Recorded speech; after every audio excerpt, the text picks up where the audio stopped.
You can feel it before the game even starts. Something's off. The energy is different, the tension is real, and one player is locked in for more than just a win. In the NBA, respect is everything, and the moment it's questioned, things get personal. A missed handshake, a trash talk comment, or even a single tweet can light a fire that no defense can stop. Players like Kobe Bryant, Kevin Durant, and Giannis Antetokounmpo don't just respond, they take over. And when that switch flips, you're not just watching basketball anymore, you're witnessing pride. Revenge and pure dominance collide on the biggest stage. These are the moments when NBA players didn't forget they took it personally. It started with a few words, and that was enough. When Kobe Bryant stepped on the court, he didn't need motivation, but give him a reason, and it became dangerous. One night, after being criticized for not passing enough, Kobe did the unthinkable. He proved he could dominate both ways. He dissected the defense, controlled the tempo, and made every possession feel like a statement. But that wasn't even the scariest part, because when Kobe truly took things personal, it wasn't just about proving people wrong, it was about making them remember. Teammates, opponents, even coaches felt that intensity. You could see it in his eyes, that cold focus, like he already knew how the game would end. Every shot he took carried a message.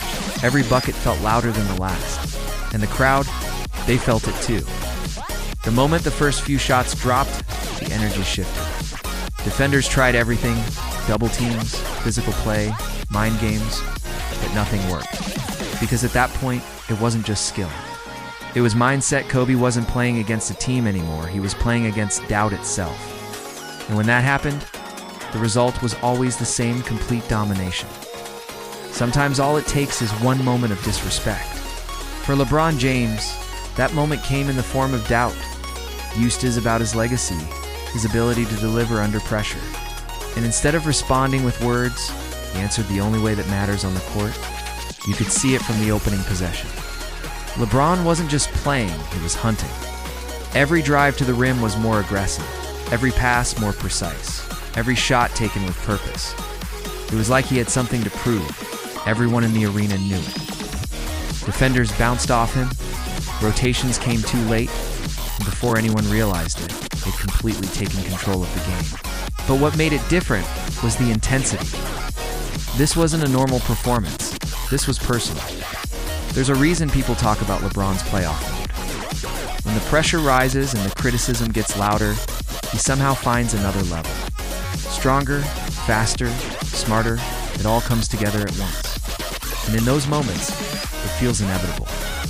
The scoreboard keeps ticking, the lead keeps growing, and the message becomes clear. Doubt him if you want. Just be ready for what comes next. Because when LeBron takes it personal, it's not just about winning, it's about making a statement that no one can ignore. Not every response is loud, some are cold and calculated.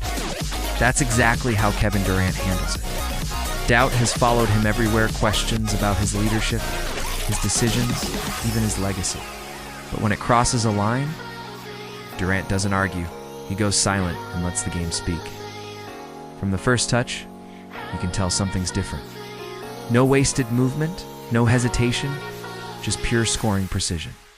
Pull-up jumpers over perfect defense, smooth drives through traffic, and shots that barely touch the rim. It's effortless, almost too easy. Defenders know what's coming and still can't stop it. Double teams arrive, but Durant reads them like a book. A quick crossover, a high release, and the ball is already in the air before anyone can react. It's not flashy, it's surgical, and that's what makes it personal for him. He doesn't need to celebrate or talk back. Every bucket is a quiet reminder. Every possession chips away at the criticism. The more pressure he feels, the calmer he becomes. By the time the fourth quarter hits, it's already decided. The scoreboard tells one story, but the real message is Durant heard everything, and he answered in the only way that matters. Because when Kevin Durant takes it personal, it doesn't look emotional. It looks inevitable. Then there's the ones who turn disrespect into pure entertainment.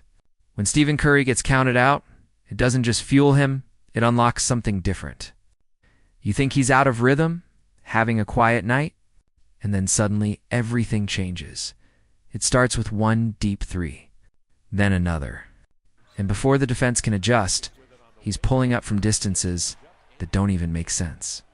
The crowd goes from quiet to explosive in seconds, and the momentum completely flips. What makes it personal for Curry isn't just the scoring, it's the way he does it. The confidence, the movement, the constant pressure he puts on defenders without even touching the ball. You can see the frustration building on the other side because no matter what they try, it's never enough. Double him. He'll find space. Play tight. He'll drive past you. Give him an inch. That's already too much. And once he gets going, it feels like a storm you can't stop. Shot after shot, the lead disappears, and the game slips away. But Curry isn't just playing to win. He's making a point. All the doubt, all the noise, it fuels every shot he takes. And when he's locked in like that, there's only one outcome. Because when Stephen Curry takes it personal, the game doesn't just change. It explodes. You kept building it. Well, now this is where you land it with impact.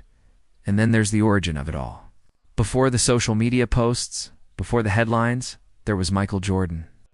The master of taking things personal, even when there was nothing there to begin with.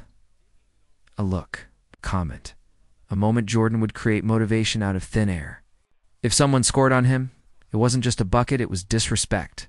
And once he locked on to you, there was no escape. From the opening tip, the intensity was different. Every move sharper, every shot more aggressive. Defenders tried to stay composed, but Jordan made it impossible. Fadeaways, drives, mid-range pull-ups, he had every answer. And he delivered them with purpose. But what truly made it personal was his mindset. He didn't just want to win. He wanted to dominate you. Break your confidence. Make sure you remembered that night long after the game ended.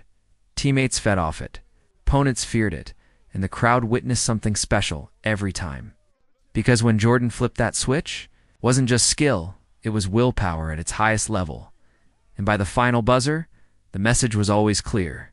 You didn't just lose, you got taught a lesson. Because when Michael Jordan took it personal, it became, in the end, it's never just about the score. It's about pride, respect, and the moments that push players beyond their limits. In the NBA, talent is everywhere but that extra edge. That's what separates good from legendary. When players feel doubted, disrespected, or overlooked, something shifts. The game speeds up, the focus sharpens. And suddenly you're watching something unforgettable. From Kobe Bryant's killer instinct to LeBron James' dominance, from Stephen Curry's explosive runs to Kevin Durant's silent takeovers, it all comes back to one thing. They heard the noise, and they answered, because in this league, you can doubt them, you can challenge them, you can even disrespect them. Just don't be surprised when they take it personal.